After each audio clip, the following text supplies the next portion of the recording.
तो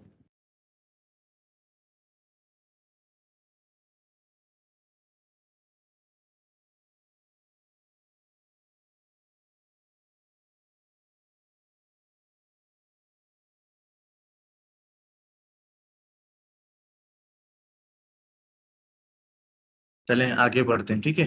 तो जैसे हमने कहा कि हमें यहाँ पे जो है कितनी चीज़ों की जरूरत पड़ती है, दो चीज़ों की, ठीक है। एक हमें अपाची सर्वर की जरूरत पड़ेगी और एक एडिटर होना चाहिए और तीसरा ब्राउजर, ठीक है। तो सर्वर के लिए हमने क्या किया था, जैम्प इंस्टॉल किया, ठीक है। जैम्प के साथ हमारे पास अपाची और माइस्क्यूएल डेटाबेस दोनों इंस्टॉल हो गए थे। अच्छा, अब हमें क्या करना है, बंद कर देना, ठीक है।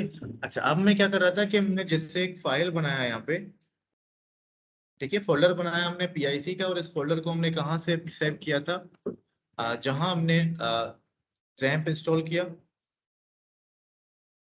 ठीक है। जैम्प हमने इस फोल्डर के अंदर इंस्टॉल किया, तो मैंने क्या बताया था कि जैम्प को आप सी में इंस्टॉल नहीं करना, डी ई एफ उनमें से कोई भी अगर आपको मिले तो वहां पे आप सेव कर देना, ठीक है।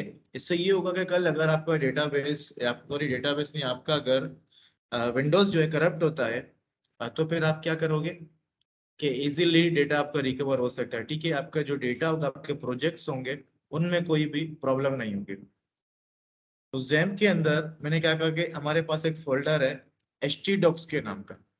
तो उस फोल्डर के अंदर मैंने क्या कहा था कि आप एक फोल्डर बनाओ, और उस फोल्डर को आप क्या दो, नाम दो अपने प्रोजेक्ट का, जिस प्रोजेक्ट के ऊपर आप काम कर रहे होगे। उस प्रोजेक्ट से रिलेटेड जितनी भी आपके पास फाइल्स होंगी, वो तमाम के तमाम फाइल्स उस फोल्डर के अंदर होनी चाहिए। तो यहाँ पे हमने किस नाम का बनाया था, पिक के नाम से, ठीक है, यानी प्रोजेक्ट इम्प्लीमेंटेशन कोर्स। तो इसके नाम से हमने एक प्रोजेक्ट बनाया था, और उसके अंदर हमने यहाँ पे एक फोल्डर, सॉरी फाइल बनाया है, ठीक है। तो यहाँ पे देखो, ये हमारे पास फाइल था। अब मुझे ये एक बता रहा था कि हम इस फाइल को किस तरह से रन करेंगे, ठीक। तो उसके लिए मैंने पहले बताया कि हम लोकल होस्ट जैसे ही लिखते हैं तो हमारे पास, हम यहाँ आ जाते हैं, ठीक है। वहाँ पे PHP माई एडमिन का ऑप्शन होता है, उसके ऊपर क्लिक करने के बाद हम माई एसक्यूएल डेटाबेस के अंदर आ जाएंगे। अब यहाँ मैं बता रहा हूँ कि हम अपनी फाइल को किस तरह से एग्जीक्यूट करेंगे। तो जैसे मैंने बताया कि आप जैसे ही लोकल होस्ट लिखोगे, लोकल होस्ट का मतलब ये होता है कि आप जैम्प के अंदर htdocs का जो फोल्डर है वहां पे उस लोकेशन पे आके खड़े हो गए हो, ठीक है। अब उसके बाद आपके प्रोजेक्ट का नाम लिखना है आपको। प्रोजेक्ट का फोल्डर का नाम क्या था, PIC, ठीक है। यहाँ देखो हेडिंग हमारे पास यहाँ पे आ गया, ठीक है। इस तरह से हम लोग क्या करते हैं, एग्जीक्यूट करते हैं अपने PHP के प्रोग्राम को। तो यहाँ पे मैं खोलता हूँ साइड पे। तो अब यहाँ पे तो हमने सिर्फ जस्ट एक HTML का लिखा था, और मैं आपको एक चीज समझाने था कि for example index dot PHP के फाइल को, ठीक है। देखो अभी फाइल का नाम क्या है, इंडेक्स डॉट PHP, ठीक है। मैंने एक बात ये भी कहा था कि आपके प्रोजेक्ट के फोल्डर के अंदर अगर इंडेक्स डॉट PHP और डिफॉल्ट डॉट PHP, इन दोनों फाइल में से अगर कोई फाइल उसको मिल जाता है, तो डिफॉल्ट क्या करेगा, उसको एग्जीक्यूट कर देगा, ठीक है। अगर आपको कोई फाइल नहीं मिलता, सर्वर को कोई फाइल उस फोल्डर के अंदर इंडेक्स या डिफॉल्ट के नाम से नहीं मिलता, तो सर्वर क्या करेगा, मैं अब आपको दिखाता हूँ।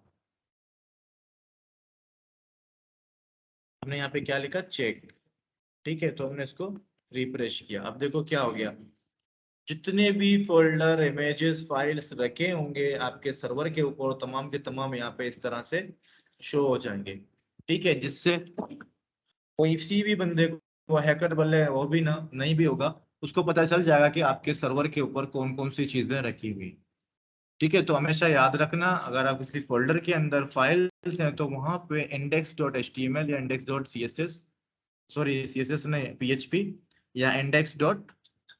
या default.php, ठीक है, ये फाइलें होनी चाहिए। तो अगेन हम क्या करेंगे, इसके ऊपर हम राइट क्लिक करेंगे और यहाँ पे क्या लिखेंगे, index.php, ठीक है। तो अब हम अगेन चलते हैं अपने डॉक्यूमेंटेशन के अंदर। जो जैसे मैंने कहा था कि हम W3 स्कूल को फॉलो करेंगे, इस कोर्स के तकरीबन जो बेसिक सेंटेंस है PHP के, या बेसिक स्क्रिप्ट्स हैं, उन तमाम स्क्रिप्ट्स को पढ़ने के लिए। ठीक है, पीएचपी फाइल में हम पढ़ रहे थे कि क्या होना चाहिए, डॉट पीएचपी के नाम से सेव होना चाहिए। ये तो हमने पढ़ लिया, जब सेंटेक्स में आते हैं। ठीक है, तो बेसिक सेंटेक्स बेसिकली क्या है हमारे पास। अब देखो, जैसे हमने कहा था कि पीएचपी के फाइल के अंदर हम लोग एचटीएमएल के टैग भी लिख रहे होंगे, सीएसएस के भी होंगे, जावास्क्रिप्ट के भी होंगे। ठीक है, ये सबको एक्सेप्ट करता है। और पीएचपी के टैग लिखने के लिए हमें किस चीज की जरूरत पड़ेगी, तो यहाँ पे देखो, हमेशा आप वो जो है पीएचपी का टैग, पीएचपी का स्क्रिप्ट या टैग, कोई भी सिंटैक्स लिखने से पहले आपको क्या करना पड़ेगा, इस तरह से आपको, ये हमारे पास क्या है, स्टार्टिंग। ठीक है, और ये क्या है, क्लोजिंग होगा। ठीक है, ये कमेंट्स मैंने दे दिए। यानी आप हमेशा ये लिखोगे, स्टार्ट करोगे less than, equal sign PHP, और ये क्या है, इक्वल साइन ग्रेटर देन। ठीक है, इससे क्या होगा कि इसके अंदर आपको लिखने पीएचपी के टैग्स या स्क्रिप्ट, उसके सिंटैक्स। ठीक है, इसके बाहर आप पीएचपी का कोई भी चीज नहीं लिख सकते। अगर इसके बाहर आप कोई भी चीज लिखोगे, वो एज एचटीएमएल में आ जाएगा, कि एचटीएमएल में जैसा नॉर्मली हम लोग लिखते हैं। ठीक है, अच्छा, अब मैं सबसे पहले ये करूंगा कि मैं यहाँ पे एक चीज और भी करके दिखा दूं, ताकि थोड़ा सा कॉन्सेप्ट क्लियर हो जाए।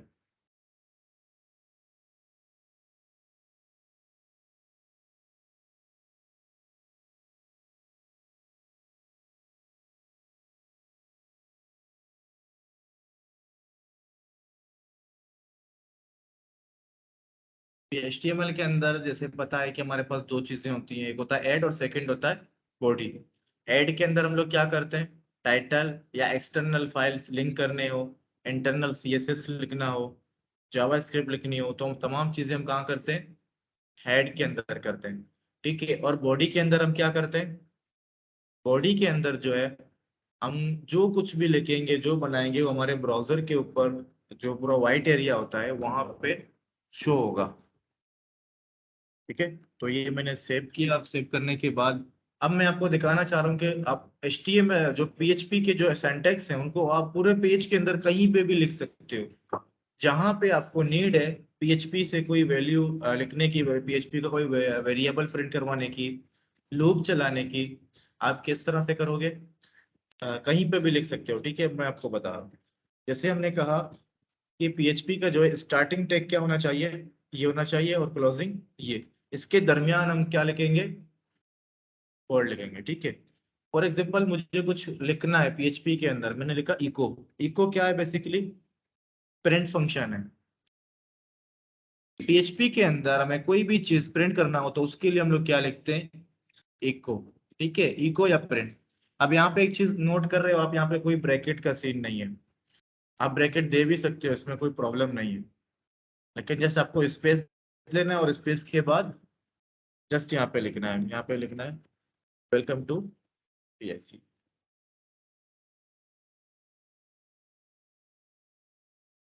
यहाँ पे हम रिफ्रेश करेंगे तो यहाँ देख लेना क्या आ रहा है, वेलकम टू, जो हमने यहाँ पे लिखा था। ठीक है, अच्छा, अब यहाँ पे मैंने ये लिखा, जरूरी नहीं है, ये देखो टाइटल आ रहा है ना, मैं टाइटल के अंदर भी पीएचपी को लिख सकता हूँ। फॉर एग्जाम्पल मैं ये लिख रहा हूँ कि AV, ठीक है, Ashu village computer and English language centre. तो अब देखो ऊपर टाइटल बार में क्या आ रहा है, यहाँ पे एक्सेल्स। आप पीएचपी का टैग जावास्क्रिप्ट के कोडिंग जब आप लिखोगे अपने पेज के अंदर, वहां पे भी लिख सकते हो। ठीक है, कहीं कहीं पे भी आप लिख सकते हो, सिर्फ आपको करना क्या है, पीएचपी का टैग ओपन करना है। ठीक है, पीएचपी के टैग के अंदर आप HTML का टैग नहीं लिख सकते। फॉर एग्जाम्पल, अब मुझे इसमें एडिंग देना है, तो मैं किस तरह से दूंगा, इस तरह से H1,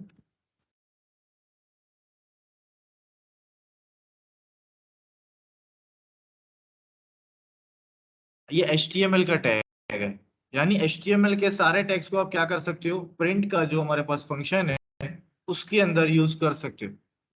अब देखो H1 क्या है, HTML पढ़ा है, HTML पढ़ा है, पढ़ा है ना, थोड़ा बहुत पढ़ा है, मतलब आता है आपको। तो HTML के जितने भी टैग्स हैं आप सब इनको यहाँ पे यूज कर सकते हो। देखो ये रहा H1 है, ठीक है। अब इटैलिक हम लोग किस तरह से करते हैं वहां पे, आई से।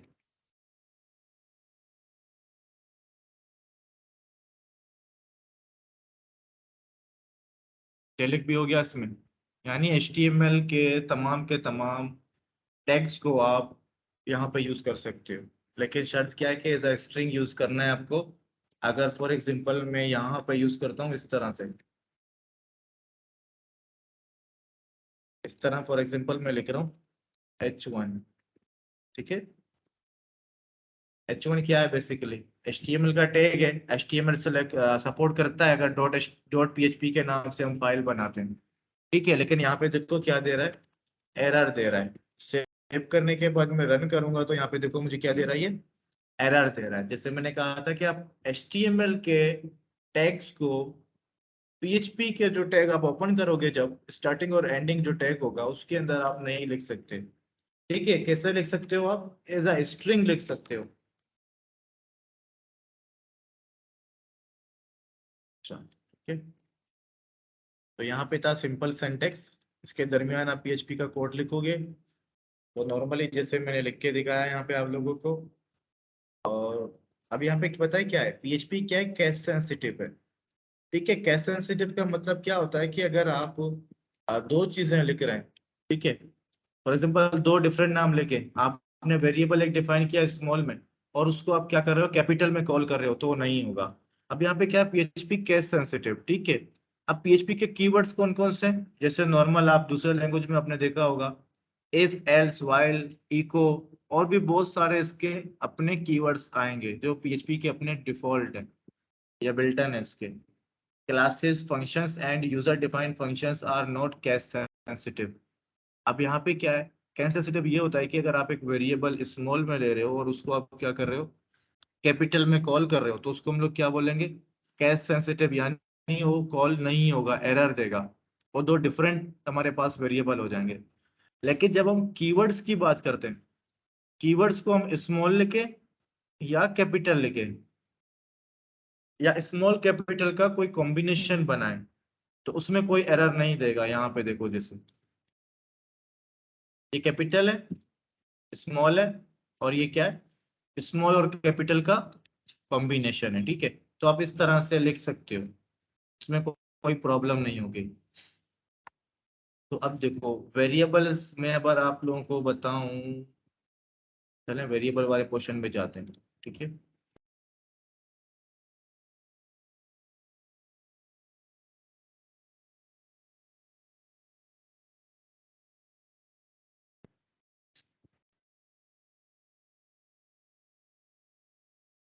ये बात जहन में बैठा दो, कमेंट्स हम अपने समझने के लिए लिखते हैं यहाँ पे। कि फॉर एग्जांपल अगर हमने कोई एक फंक्शन बना दिया, अब हमें मेंशन करना है कि ये फंक्शन हमने किस लिए बनाया था, ठीक है। तो उस चीज के लिए हम लोग क्या करेंगे, कमेंट करेंगे। कमेंट किस तरह से करते हैं हम, डबल लाइन हमने दिया, ठीक है, सिंगल लाइन कमेंट है ये। तो यहाँ पे जस्ट हमने लिखते हैं दिस इज फर्स्ट क्लास, ठीक है। कमेंट आपके आउटपुट में शो नहीं होंगे, ठीक है। कंपाइलर आपका क्या कर देगा, इनको हाइड कर देगा, ये शो नहीं होंगे। हम अपने समझने के लिए कि हमने अगर ये लाइन लिखा है तो ये लाइन किस लिए हमने लिखा था। फॉर एग्जाम्पल समटाइम ऐसा होता है कि किसी वजह से आपको कोई फंक्शन बनाना पड़ गया हो, कोडिंग के अंदर चेंजिंग करनी हो, नहीं हो रहा था कोई चीज, तो आप क्या करोगे, कमेंट लिखोगे। तो यहाँ पे मैं रिफ्रेश करूंगा तो देखो कमेंट मेरे पास यहाँ पे शो नहीं हो रहा है, ठीक है। तो इसलिए कमेंट सिर्फ हमारे समझने के लिए ही होते हैं। अब यहाँ पे देखते हैं कौन कौन से टाइप्स के कमेंट्स हैं। एक हमारे पास ये रहा, this is single line comment, और ये भी हमारे पास क्या है, सिंगल लाइन ही कमेंट है, ठीक है। या डबल स्लैश दो या हैश के बटन यूज करो आप। और ये हमारे पास क्या है, मल्टी लाइन कमेंट। क्या है, मल्टीपल लाइन कमेंट, यानी अगर मल्टीपल लाइंस को आपको कमेंट करना हो तो उसके लिए हम क्या करेंगे, इस तरह से यूज करेंगे।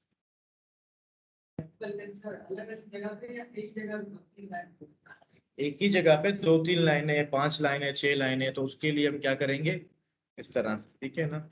This is first class for example लिख रहा हूँ, फर्स्ट क्लास। तो अब मैं क्या करूंगा, डबल स्लैश थोड़ी दूंगा सबको, मैं एस्टेरिक लगा दूंगा। देखो उसने सबको क्या कर दिया, कमेंट कर दिया। तो मैं यहाँ पे इस तरह से इसको मैंने दोबारा बंद कर दिया। तो ये तीनों लाइनें मेरे पास क्या हो गई हैं, कमेंट हो गई हैं तीनों लाइनें। 100 लाइनें हो 200 लाइनें हो उससे कोई फर्क नहीं पड़ेगा। क्या होना चाहिए, सिर्फ आपको जो है ना कमेंट देना आना चाहिए, कमेंट का जो सेंटेक्स है वो सही होना चाहिए। ठीक है? ये तो सिंपल कमेंट्स है, आप कहीं पे भी कमेंट्स कर सकते हो किसी भी जगह पे। यहाँ पे दिखा रहा है देखो, ये वेरिएबल है, ये क्या है 5 है, और ये प्लस है, ये 5। इसका आंसर क्या आएगा, 5 + 5 10 होते हैं ना, तो 10 आंसर आएगा। ठीक है, देखो बीच में इसको क्या कर दिया, +15 को कमेंट कर दिया। यहाँ पे दिखाता हूँ मैं इसको रन करके, रन किया तो यहाँ पे देखो क्या आंसर आ भी रहा था, यहाँ पे 10। ठीक है, अगर मैं इसको कमेंट को हटा देता हूँ के बाद मैं रन करूंगा तो क्या होगा, 15 प्लस हो जाएंगे 25 हो जाएगा। ठीक है, तो इस तरह से जो है ये सारी चीजें होती हैं।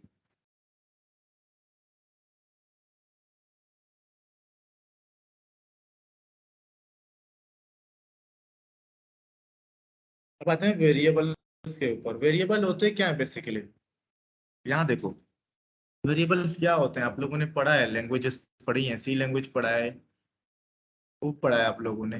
वेरिएबल क्या है, जो भी आता है बता दो।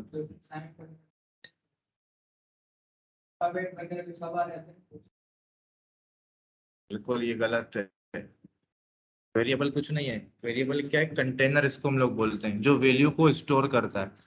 जैसे आपके पास गिलास रखा हुआ है, गिलास क्या स्टोर करता है, पानी स्टोर करता है। कितना स्टोर करेगा, जितनी उसकी कैपेसिटी होगी। ठीक है, तो वेरिएबल्स का भी सेम कॉन्सेप्ट है। डेटा टाइप्स आप लोगों ने पढ़ा होगा, इंटीजर, लॉन्ग, पढ़ा है ना, अपना फ्लोट, डबल। अब देखो इंटीजर भी सेम काम के लिए यूज होता है और लॉन्ग भी सेम काम के लिए यूज होता है। तो फिर दो अलग वेरिएबल डेटा टाइप देने की जरूरत क्या थी, क्योंकि दोनों के रेंज डिफरेंस है। अब देखो बोतल भी पड़ा है, गिलास भी पड़ा हुआ है। ठीक है, गिलास का जो है डिफरेंट साइज है, वो कम वैल्यू स्टोर करेगा। इसी तरह से इंट का क्या होता है, कम स्टोर करते हैं। सेकेंड,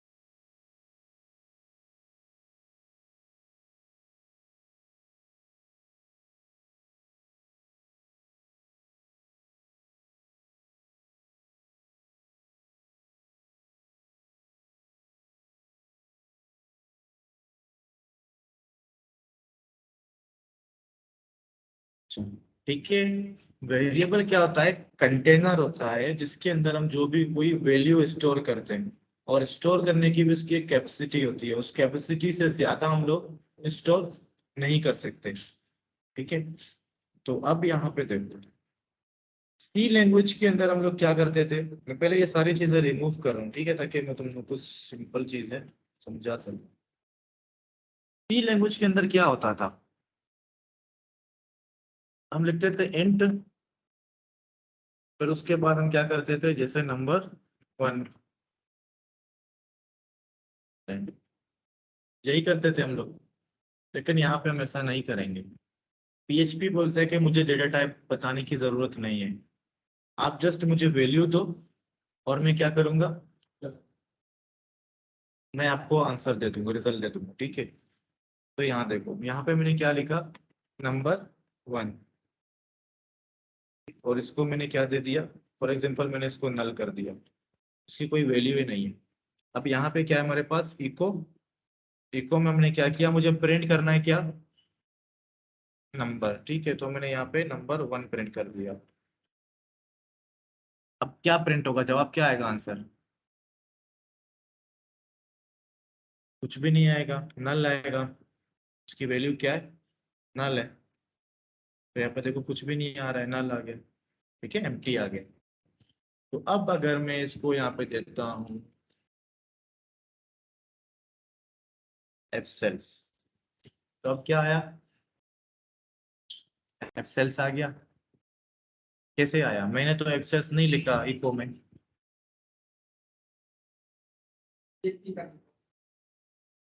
नहीं, फॉर्मेट का नहीं, छोड़ो फॉर्मेट नहीं, बताओ इस प्रोग्राम को देख के मुझे बताओ मैंने क्या किया।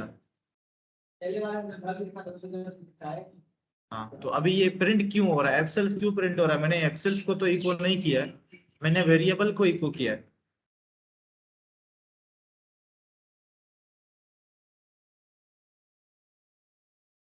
बताओ मैंने क्या किया है? वेरिएबल को इको किया है, मैंने एफसेल्स को प्रिंट नहीं किया है। तो क्यों ऐसा आ रहा है? एफसेल्स क्यों प्रिंट हो रहा है, उसकी वजह बताओ मुझे।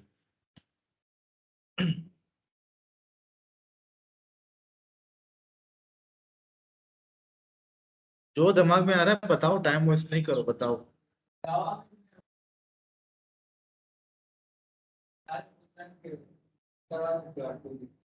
इसमें एक खासियत है कि आपको डेटा टाइप बताने की जरूरत नहीं है, आप जस्ट डॉलर साइन लगाओ।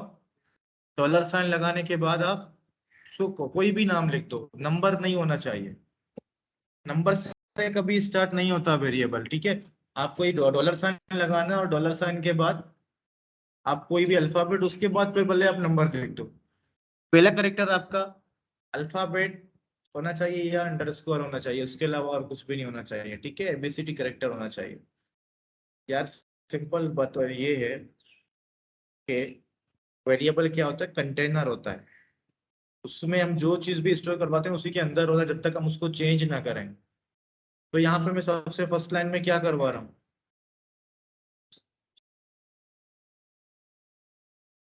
डेटा वैल्यू स्टोर करवा रहा हूँ। वैल्यू क्या है? ये देखो, ये जो साइन है हमारे पास, इसको हम लोग क्या बोलते हैं? Assign operator. क्या बोलते हैं? Assign operator. इसका काम क्या होता है कि राइट साइड पे जो कुछ भी होगा उसको असाइन करेगा लेफ्ट साइड। तो यहाँ पे क्या हो रहा है कि हम वैल्यू को असाइन कर रहे हैं। राइट साइड पे जो भी वैल्यू है कहाँ असाइन हो रही है? लेफ्ट साइड पे असाइन हो रही है, ठीक है। वेरिएबल में स्टोर हो रहा है। तो नीचे मैंने क्या किया है? वेरिएबल को मैंने प्रिंट कर दिया, तो वेरिएबल की वैल्यू क्या है? एफ सेल्स, ठीक है। तो इस वजह से एफ सेल्स प्रिंट हो रहा है।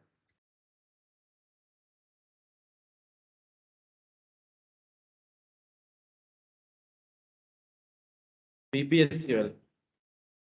अब ये क्या आ गया? बीबीएससीएल। ये कैसे प्रिंट हो गया?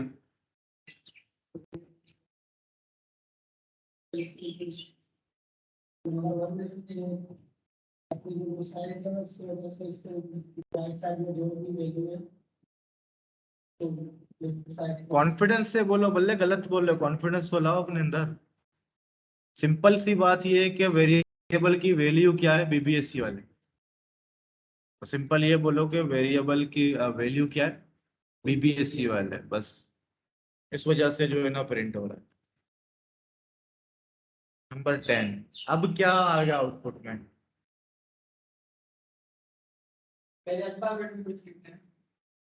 मैंने ऐसा कभी बोला है कि पहले अल्फाबेट में लिखना है? वेरिएबल का नाम मैंने बोला था कि आपको पहला एक करेक्टर लिखना पड़ेगा, A to Z कोई भी करेक्टर, नंबर नहीं ले सकते। वेरिएबल कहाँ है? वेरिएबल ये रहा हमारा, स्टार्ट डॉलर साइन से होगा। ये तो मैंने 10 इसकी वैल्यू लिखी है। तो अब आउटपुट में क्या आएगा? 10 आएगा ना आउटपुट में। ये रहा 10 आ गया। तो अब मैं क्या करता हूँ यहाँ पे? नंबर 2।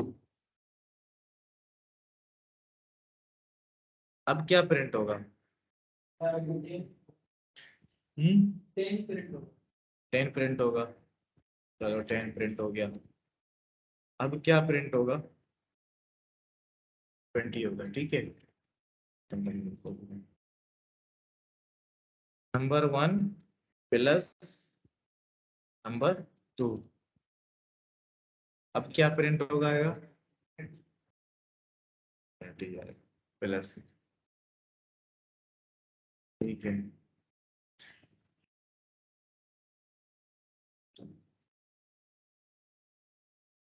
अब क्या प्रिंट होगा?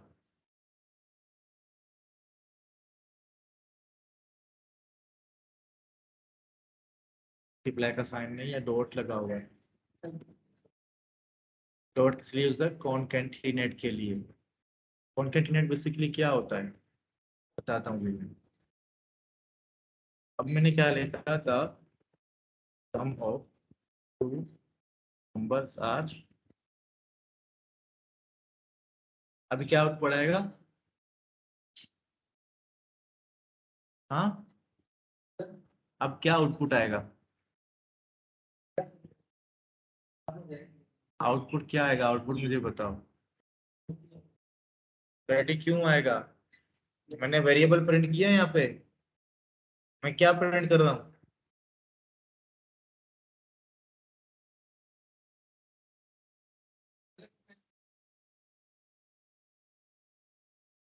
मैं प्रिंट क्या करवा रहा हूँ पहले मुझे बताओ।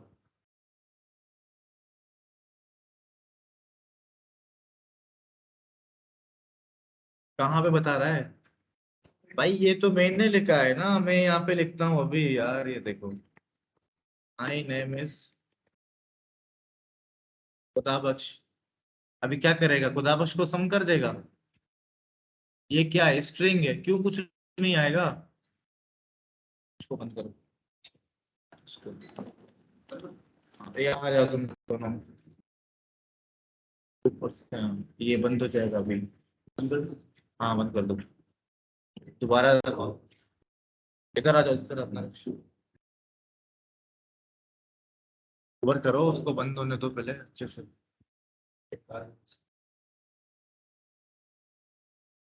यहाँ से निकालो।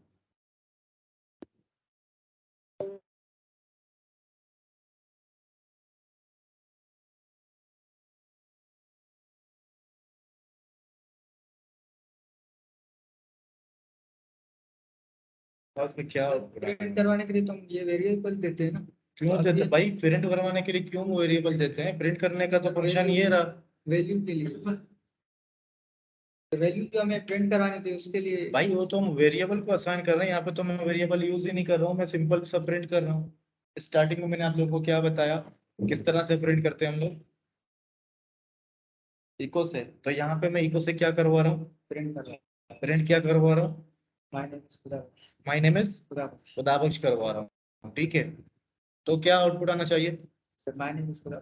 माई नेम इज खुदाबख्श आनी चाहिए। तो ये देखो माई नेम इज खुदाबख्श आ गया।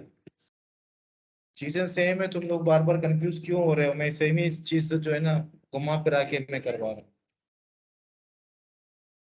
अब यहाँ पे फॉर एग्जांपल मैं डॉट दिया, डॉट के बाद मैंने क्या लिखा यहाँ पे, नंबर 1 लिख दिया। अब क्या आउटपुट आएगा? नंबर 1 की वैल्यू क्या है? 10 है। तो पूरा रिजल्ट क्या होगा? माय नेम इज खुदा बख्श 10। 10 आएगा, ठीक है। 10। ये डॉट किस लिए हम लोग यूज करते हैं? कॉनकैटिनेट के लिए। फॉर एग्जांपल ये क्या है हमारे पास? स्ट्रिंग है।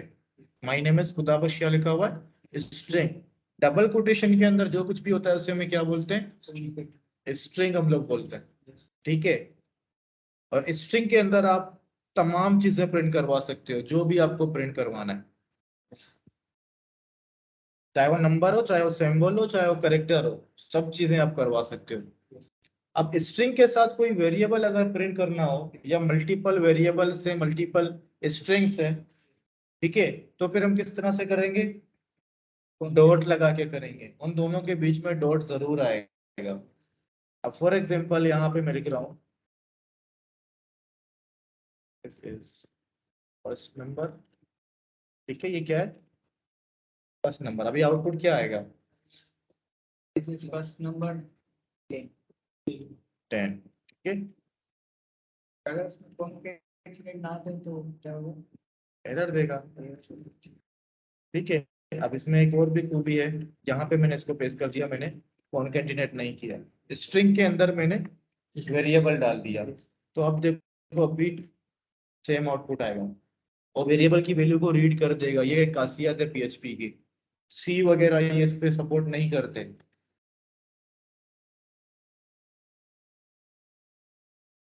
फॉर एग्जांपल यहाँ पे मैंने लिखा नंबर 1, ठीक है, अब स्पेस दिया, मैंने लिखा this is second number, second number अब क्या है, नंबर 2 है। तो अब क्या आउटपुट आना चाहिए, This is first number, फिर number 1 की 10 वैल्यू, उसके बाद this is second class, फिर number 2 की वैल्यू 20 आएगा। ठीक है, अब उसके बाद हम आ गए आगे, this is first number, number 1 की value, this is second number, number 2 की वैल्यू होगी। ठीक है, अच्छा अब हम क्या करेंगे, मैंने यहाँ पे लिखा the sum of four number is, अब यहाँ पे मैं क्या लिखता हूँ, मैंने बोला नंबर 1 को प्लस कर दो किसके साथ, नंबर 2 के साथ। अब क्या होगा, लास्ट में सर प्लस किसकी वैल्यू आ जाएगी, सर दोनों प्लस में 10 करती अब यहाँ चीज देखो भाई, प्लस क्या है, देखो हम क्या कर रहे हैं, स्ट्रिंग में वैल्यू दे रहे हैं। तो स्ट्रिंग में जब हमने प्लस लिखा तो प्लस क्या काउंट हो जाएगा, स्ट्रिंग में काउंट हो जाएगा, वो सिर्फ एक करेक्टर हो जाएगा, वो ऑपरेशन परफॉर्म नहीं करेगा इन दोनों के बीच। अगर ऑपरेशन परफॉर्म करवाना है फिर हमें क्या करना होगा, यहाँ पे हमें कॉनकैटिनेट करना पड़ेगा। ऑपरेशन जितने भी कैलकुलेशन वगैरह किए हैं वो आप स्ट्रिंग के अंदर नहीं करवा सकते, लेकिन अगर आपको वैल्यू प्रिंट करवानी है वेरिएबल्स की तो आप उसको स्ट्रिंग में डाल सकते हो। प्लस करके ले आया हूँ, हाँ। अब पढ़ना आ रहा है प्रोग्रामिंग किस तरह से पढ़ते हैं, क्या होता है, उससे बातें करना सीखो। प्रोग्रामिंग से कोई भी लैंग्वेज हो, उससे जब बातें करना आपको आएगा तो सारी चीजें आएंगी। अगर बातें करना नहीं सीखोगे तो फिर कभी जिंदगी में नहीं सीखोगे। ये बातें करना किस तरह से आएगा, जब आप प्रैक्टिस करोगे, ज्यादा से ज्यादा टाइम दोगे घर में इसको, तब आप सीखोगे, वैसे नहीं सीखोगे। ठीक है, तो ये था हमारे पास। अब मैं यहाँ पे आपको कोई चीज दिखाऊं तो आपको समझ में आ जाना चाहिए कि क्या हो। अब वेरिएबल देखो, यहाँ पे बता रहे हैं पीएचपी वेरिएबल्स क्या होने चाहिए। बोले variable start with the dollar sign followed by the name of the variable. ठीक है, तो डॉलर साइन से हमेशा पीएचपी के अंदर स्टार्ट हो। अच्छा क्या, a variable name must start with the letter or the underscore character. Dollar sign के बाद कोई लेटर होना चाहिए, यानी ए टू जेड, चाहे वो बड़ी एबीसीडी में हो या छोटी एबीसीडी में हो। नंबर नहीं होना चाहिए और ना ही सिंबल होना चाहिए। स्पेशल कैरेक्टर क्या होगा, अंडरस्कोर बस, और उसके अलावा और कोई भी नहीं होना चाहिए। उसके बाद क्या है, a variable name can not start with a number, बता रहे हैं आपको। A variable name can only contain alpha numeric characters and underscore. अब वेरिएबल नेम जो है ना, या तो ए टू जेड, चाहे छोटी एबीसी में हो चाहे बड़ी एबीसीडी में हो, या तो 0 से 9, ठीक है, या क्या होना चाहिए, अंडर स्क्वायर होना चाहिए। इसके अलावा और कुछ भी नहीं होना चाहिए। ठीक है, उसके बाद क्या है, variable names are case sensitive. Case system का मतलब ये है कि अगर आपने कोई एक वेरिएबल लिखा है एज स्मॉल में, और आप उसको क्या कर रहे हो, कॉल कर रहे हो कैपिटल में, तो ये दो डिफरेंट वेरिएबल है। उसके बाद क्या होगा, आपको एरर आ होगा। ठीक है, एरर दे देगा। अब मुझे इसका आउटपुट बता दो क्या आएगा, नजर तो आ रहा है ना, बता दो मुझे कि इसका आउटपुट आएगा क्या बेसिकली। इसका आएगा आई लव, डॉलर की साइन आएगी, फिर टैक्स आएगा, क्योंकि इसके बीच में कॉन्टिनेंट फिर देखो बेटा, इधर हमने कॉन्केटिनेट दिया जो उसकी वैल्यू को प्रोड्यूस करना, जब कैलकुलेशन वगैरह करवाना हो तब कॉन्केटिनेट की जरूरत पड़ती है यहाँ पे, वरना वो रीड कर देता है इसकी वैल्यू क्या है। I love W3 school schools आ जाएगा। क्या आएगा? आई लव W3 स्कूल्स आएगा। ये बस ध्यान में बिठाना। अब क्या आउटपुट आएगा?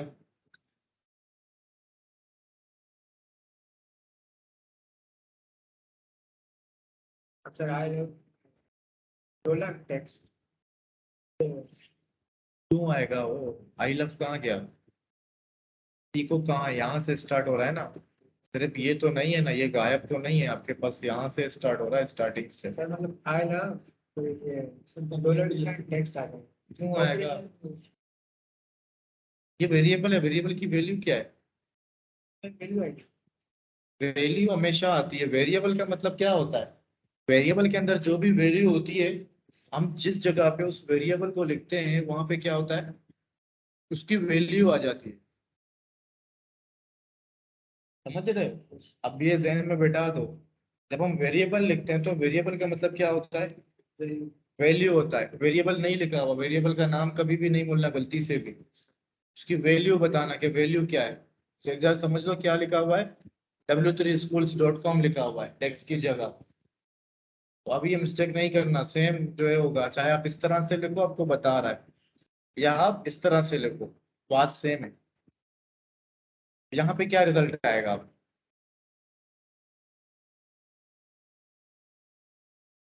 वेरिएबल कितने यहाँ पे देखो, पढ़ो ना उसको, सुबह समझो तो सही।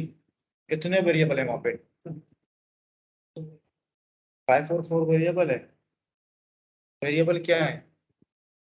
वेरिएबल किस से स्टार्ट होता है हमेशा, ये मुझे बताओ। बताओ। डॉलर साइन से। तो डॉलर साइन से क्या है, नाम क्या है उनका? एक्स और वाई, ये दोनों पे क्या हुआ है? प्लस वैल्यू हो जाएगी, लेकिन वेरिएबल कौन कौन से हैं यहाँ पे? एक्स बाय उसकी वैल्यू वेरिएबल कौन कौन से हैं? मैंने वेरिएबल एक्स वाई क्या है? वेरिएबल है। एक्स की वैल्यू क्या है और वाई की वैल्यू 4 है। तो नीचे क्या हो रहा है? प्लस, और इनका आउटपुट क्या आएगा? 9 आएगा।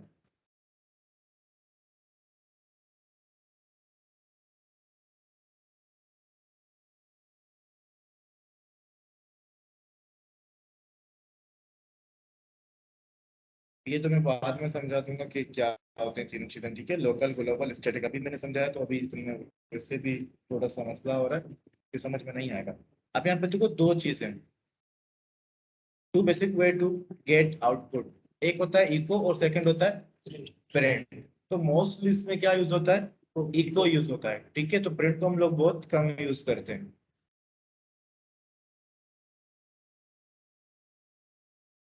आर मोर और लेस द सेम, ठीक है। They are both use to output data to the screen. दोनों आउटपुट फंक्शन है, या आप इको लिखो या प्रिंट लिखो, ठीक है। अच्छा, अब इसमें डिफरेंट की बात करते हैं कि इसमें डिफरेंस क्या है। Echo has no return value, while print as a written value of 1, so it can be used in expressions। समझ रहे हो? ये प्रिंट आपको रिटर्न करता है। फंक्शंस अगर पढ़े होंगे अच्छे से, उसका कॉन्सेप्ट क्लियर है, तो उसमें क्या होगा कि उसमें आपको एक चीज मिल जाएगा कि आप रिटर्न सीख जाओगे, आपको पता होना चाहिए। प्रिंट आपको रिटर्न करता है, और आपको इको रिटर्न नहीं करता कुछ भी। अब जो प्रिंट के अंदर जो रिटर्न का ऑप्शन है वो क्या है? डिफॉल्ट है। अगर आप किसी कंडीशन में रख रहे हो, ठीक है। अगर नहीं भी रख रहे हो तो फिर भी ठीक है, ठीक है। तो इसलिए मोस्टली हम क्या यूज करते हैं? इको को यूज करते हैं। अब मुझे बताओ इसका रिजल्ट क्या आएगा?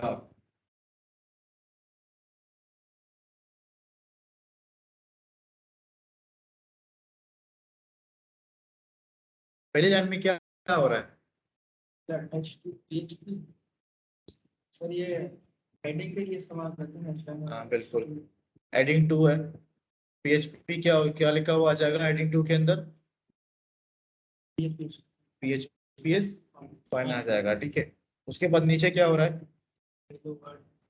और उसके बाद क्या है? एक HTML का टैग है। वो टैग किस लिए यूज होता है?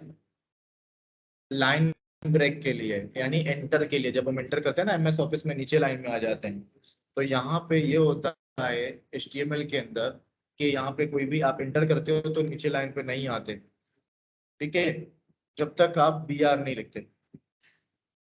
और उसके बाद क्या है, I am about to learn PHP, फिर ये नीचे लाइन पे आ जाएगा। फिर उसके बाद क्या हो रहा है, this string was made with multiple parameter. Comma separator क्या है, मल्टीपल पैरामीटर्स कहलाते हैं। डॉट क्या था, कॉनकेटिनेट था। और ये क्या है, दिस इज मल्टीपल पैरामीटर, ठीक है। अब यहाँ पे मुझे बताओ कि पहले जो 4 लाइन है उसमें क्या हो रहा है।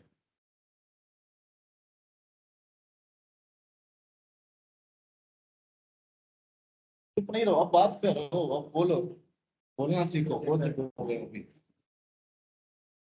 तो पहले की जो वेरिएबल है टेक्स्ट वन उसमें आ रहा है PHP, सेकंड में W3 और X और 5 और 4। तो जब हम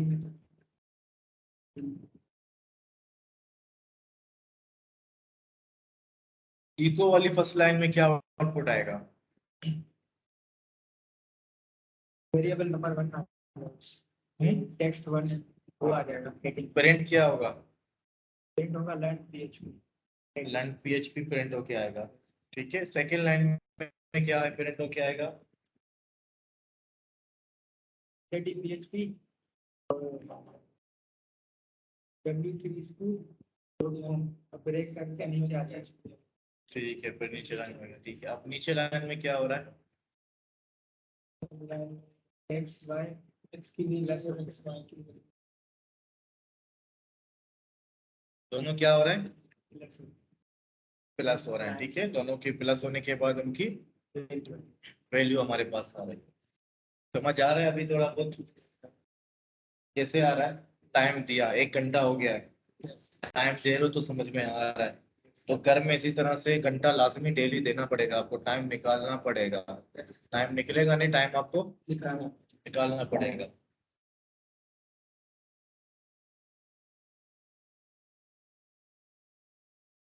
ये प्रिंट स्टेटमेंट है, सेम वही तरीका है जैसे हमने इको लिखा था, तो यहाँ पे हमने क्या लिख दिया, प्रिंट लिख दिया। इको की जगह प्रिंट लिख दो तो ये सेम चीज है, ठीक है। यहाँ पे अब जांचें, अब बताओ इस लाइन में क्या आउटपुट आएगा।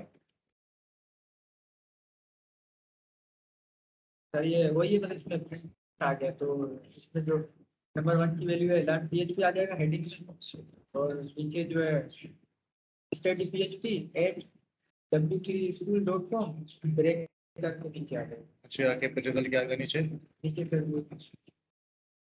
तो इसमें सेकंड इसमें लास्ट में लास्ट में तो वैल्यू दोनों प्लस हो जाएगा X और Y की वैल्यू तो क्या आ जाएगी, 9 आ जाएगी। यही तो था, और क्या था वेरिएबल। सी लैंग्वेज में समझ में आया था, आया था, भूल गए ना, कभी किया नहीं है। बुक में पढ़ा होगा, जावा में पढ़ा होगा, और उसके भूल गए। अब नहीं भूलोगे, भूलोगे तुम लोग को मुर्गा बनाऊंगा मैं। नहीं बोलेंगे। हाँ, मुर्गा इधर सबको मैंने बनाया, नासिर को साबिर को बनाया, भले रिकॉर्डिंग हो रहा है। मैं उनको भी मुर्गा बनाता हूँ डायरेक्ट यहाँ पे, ये भी यूनिवर्सिटी नहीं है, ये बात जमीन बिठा देना, यहाँ मेरा ही चलेगा, सब चलेगा। अब देखो ये सारे क्या है, डेटा टाइप्स हैं PHP के, ठीक है, जो नॉर्मल डेटा टाइप्स है जो आप लोग पढ़ चुके हो सी लैंग्वेज वगैरह के अंदर। यहाँ पे एक खासियत है बड़ा PHP का, आप उसको जो वैल्यू दे देगा ऑटोमेटिकली क्या हो जाएगा, ऑटोमेटिकली आ जाएगा। अब मुझे इसका डेटा टाइप देखना है कि क्या है। फॉर एग्जाम्पल ये है ना, प्रोग्राम लिखा हुआ है, मैं क्या कर रहा हूँ यहाँ पे, प्रिंट आर, ठीक है। तो यहाँ पे मैंने लिख दिया X और इसको मैंने रन किया। अब मुझे देखना है ये प्रिंट आर क्या करेगा पता है, और इसने तो पूरा इसको प्रिंट कर दिया। चलो हम वार डम्प लिखते हैं, क्या लिखते हैं, वार डम्प। तो ये फंक्शंस हैं कुछ, ठीक है, जिनसे हमें कुछ चीजें मिलती हैं। क्या बता रहा है, बोले ये क्या है, स्ट्रिंग है। सबको मैं इसको मैं रिमूव कर देता हूँ ताकि क्लियर नजर आए। वार्डम क्या है, एक फंक्शन है, उसको आप जो भी वेरिएबल दोगे आपको क्या करेगा, उसकी लेंथ भी बताएगा और उसका डेटा टाइप भी बताएगा आपको। अब यहाँ पे देखो, इसको मैं क्या कर रहा हूँ, अब मैंने यहाँ पे 10 दे दिया, ठीक है। अब देखो मुझे बताएगा कि ये इंटीजर है। अरे हाँ, ये नहीं दिया मैंने, सेमीकोलन नहीं दिया।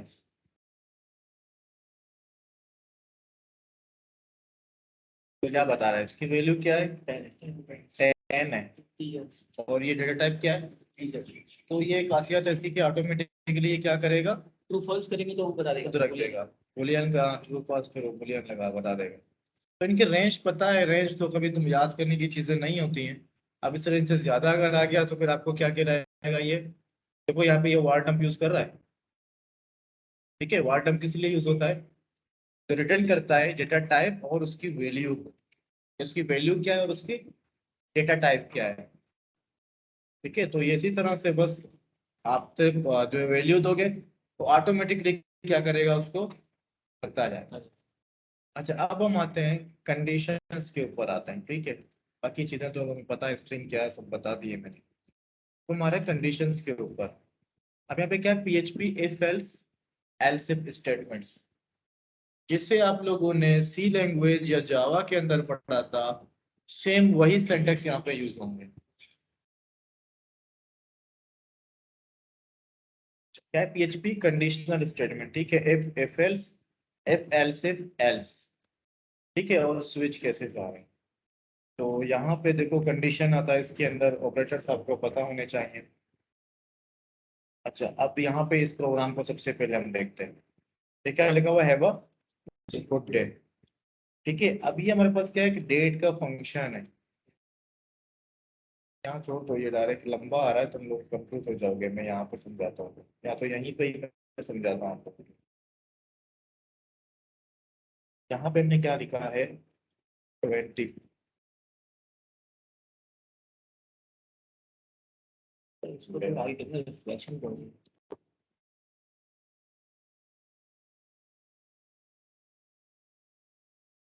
देखो इसमें क्या हो रहा है, मैंने एक वेरिएबल लिया, वेरिएबल लिया, हम्म, उसको छोड़ो, मैं बताता हूँ फिर घर वो कर देंगे।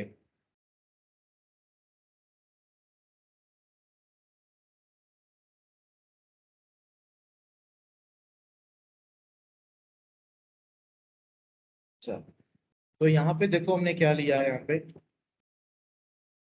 यहाँ पे हमने सबसे पहले क्या लिया, एक वेरिएबल लिया, ठीक है। वेरिएबल की क्या है वैल्यू, 20 है। अब यहाँ पे कंडीशन का मतलब क्या होता है, अगर हम उर्दू में बोले, इफ का मतलब क्या है, क्या कंडीशन उसके साथ अगर। इफ किसको बोलते हैं, अगर, ठीक है। उसको प्रोग्रामिंग को अपने लैंग्वेज में आप लोग समझो। हमने क्या बोला कि वेरिएबल लिया था, हमने बोला अगर वेरिएबल छोटा है 20 से, तो क्या हो, तो क्या प्रिंट हो।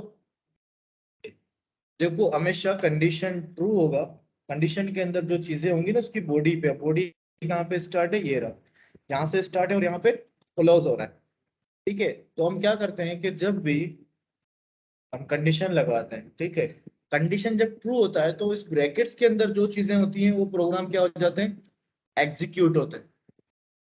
ऐसा ही है, तो प्रोग्राम एग्जीक्यूट हो जाते हैं। तो अब मुझे बताओ ये कंडीशन ट्रू है या फॉल्स है,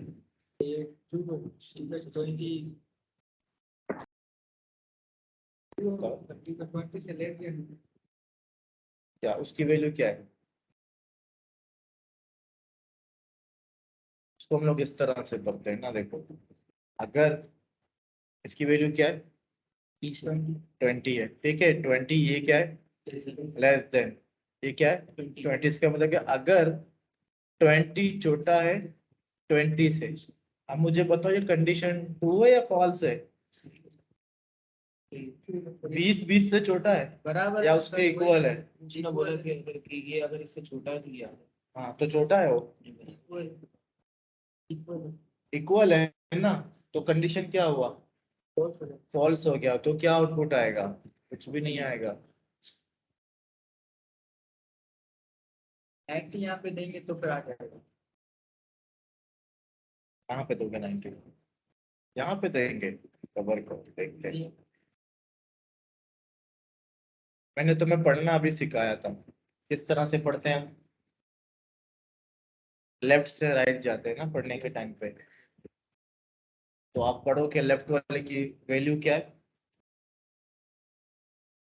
20 है। आप क्या बोले कि 20 छोटा है 19 से।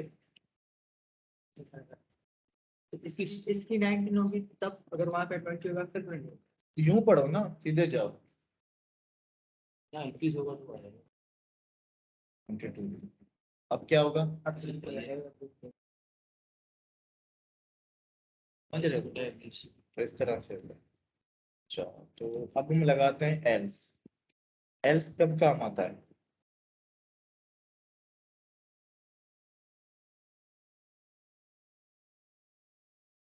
Condition is false. अब मैसेज जो भी देना है आप दे सकते हो।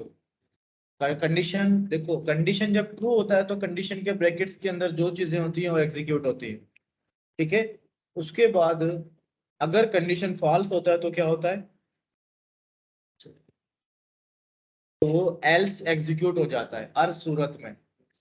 अगर आपका कंडीशन ट्रू है तो एल्स एग्जीक्यूट नहीं होगा, ठीक है। तो अभी तो मेरे पास ये हो रहा है, अगर मैं इसकी वैल्यू कर देता हूँ 50, अब क्या रिजल्ट आएगा मेरे पास, कंडीशन इज फॉल्स।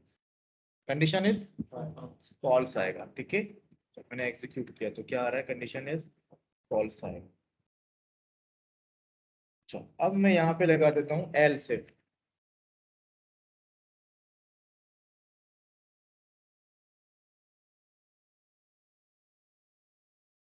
और हम यहाँ पे देते हैं कि टी जो है ग्रेटर देन 22। अब इसमें क्या होगा मैं आपको बताता हूँ। अब ये तमाम कंडीशंस को चेक करेगा। सबसे पहले चेक करेगा एफ क्या है, ट्रू है, तो एफ के ब्रैकेट में जो भी चीजें हैं उनको एग्जीक्यूट करेगा। अगर इफ फॉल्स है तो क्या आएगा, ये एल्स इफ में आ जाएगा। यानी एल्स के अंदर भी हमने कंडीशन लगा दी है यहाँ पे। अगर एल्स इफ ट्रू है तो एल्स इफ के ब्रैकेट के अंदर जो भी चीजें होंगी उनको प्रिंट कर देगा।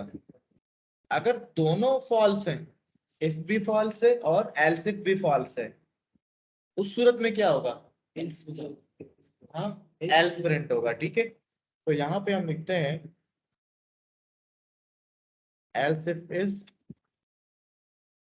देखो मैसेज कोई भी हो, अब इसको रन करके देंगे क्या आएगा, एल्स इफ वाला एग्जीक्यूट हो जाएगा। देखो क्या हो गया, एल्स इफ इज ट्रू होगा, ठीक है। तो मैं एक और एल्स इफ लगा रहा हूँ,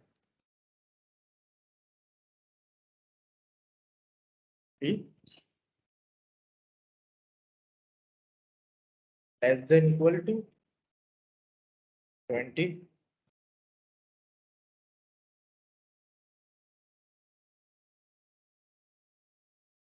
मैंने लिखा second else if is,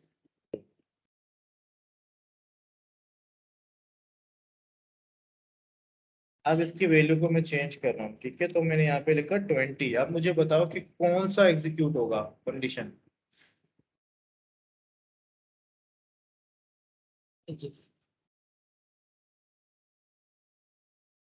first वाले को पढ़ो, किस तरह से पढ़ोगे, ये लेस देन 22, तो ये तो अगर 20 छोटा है 22 से, क्या ये ट्रू है, कंडीशन क्या है कि 20 छोटा है 22 से। अच्छा, सेकंड पे आते हैं। सेकंड क्या है कि 20 बड़ा है 22 से,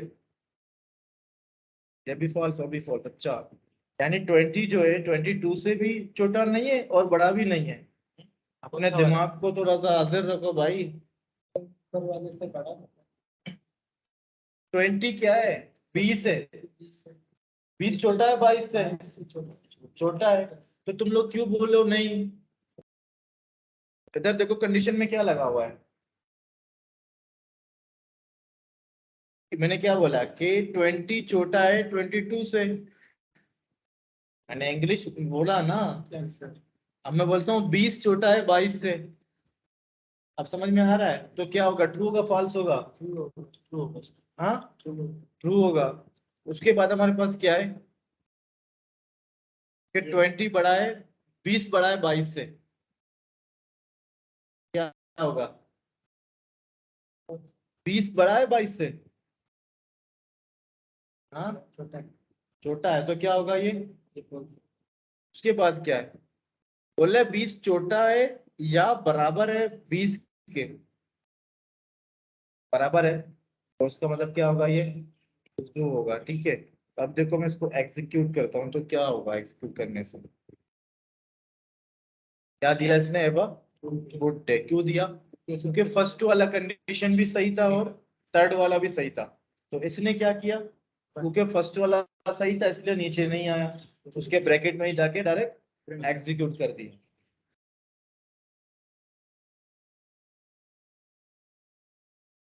अब क्या होगा, कंडीशन को पढ़ो।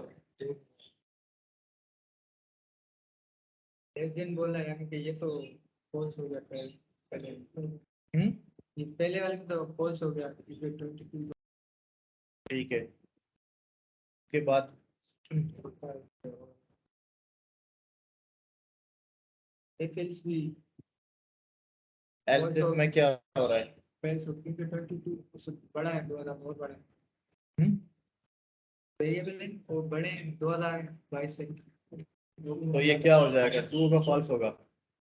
ये कैसे ट्रू होगा? सर क्योंकि यूं पढ़ेंगे ना, तो जो वेरिएबल है वो बड़ा है। ये बोल रहा है कि 2000 जो है बड़ा है 22 से, पहले तुम वेरिएबल नहीं पढ़ो तो उसकी वैल्यू को पढ़ लो कि 2000 क्या है, बड़ा है 22 से, तो अभी कौन सा एग्जीक्यूट होगा? सर ये एल से 5 पहला तो कौन पढ़ेगा। पढ़ना सीखो फिर इजी होगा सब कुछ। देखो एल से फिर ट्रू आ गया।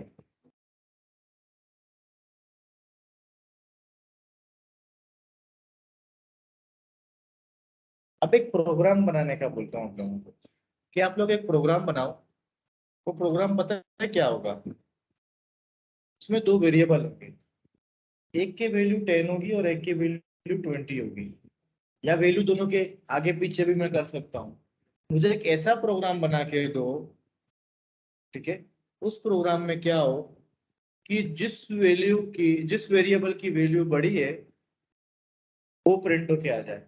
मुझे बताए खुद आपका प्रोग्राम कि कौन से वेरिएबल की वैल्यू बड़ी है, अब मुझे ये प्रोग्राम बनाओ, किस तरह से बनाओगे? सोचो, थोड़ा दिमाग लड़ाओ।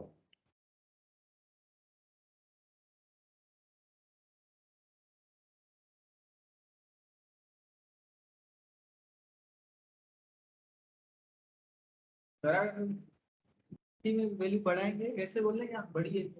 मैं दो वेरिएबल अगर आपको देता हूँ, वेरिएबल वन, इसकी वैल्यू मैंने 10 रख दी, वेरिएबल टू और इसकी वैल्यू मैंने 14 रख दी। अब मुझे एक ऐसा प्रोग्राम बना के दो जिससे क्या हो, बड़ी वैल्यू खुद बता देंगे। बता देंगे कौन से वेरिएबल की वैल्यू बड़ी है। मैं दोनों की वैल्यू ऊपर नीचे भी कर सकता हूँ, वेरिएबल वन की वैल्यू वेरिएबल टू को असाइन कर सकता हूँ, वेरिएबल टू की वेरिएबल वन को असाइन कर सकता हूँ।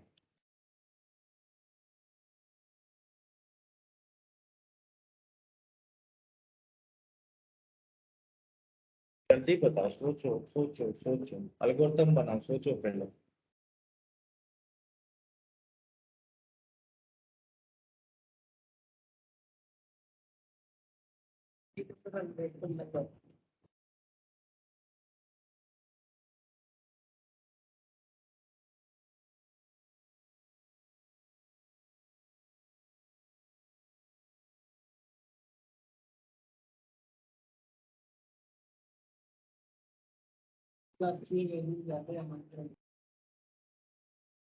मुझे बता कि कौन सा वेरिएबल, किसकी कौन सी वेरिएबल की वैल्यू बड़ी है, बड़ी है।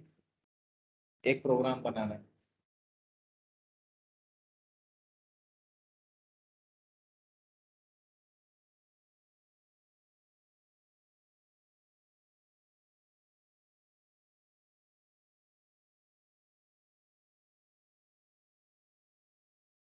जल्दी बताओ, मैं इसका जब तक रिकॉर्डिंग स्टॉप करता हूँ।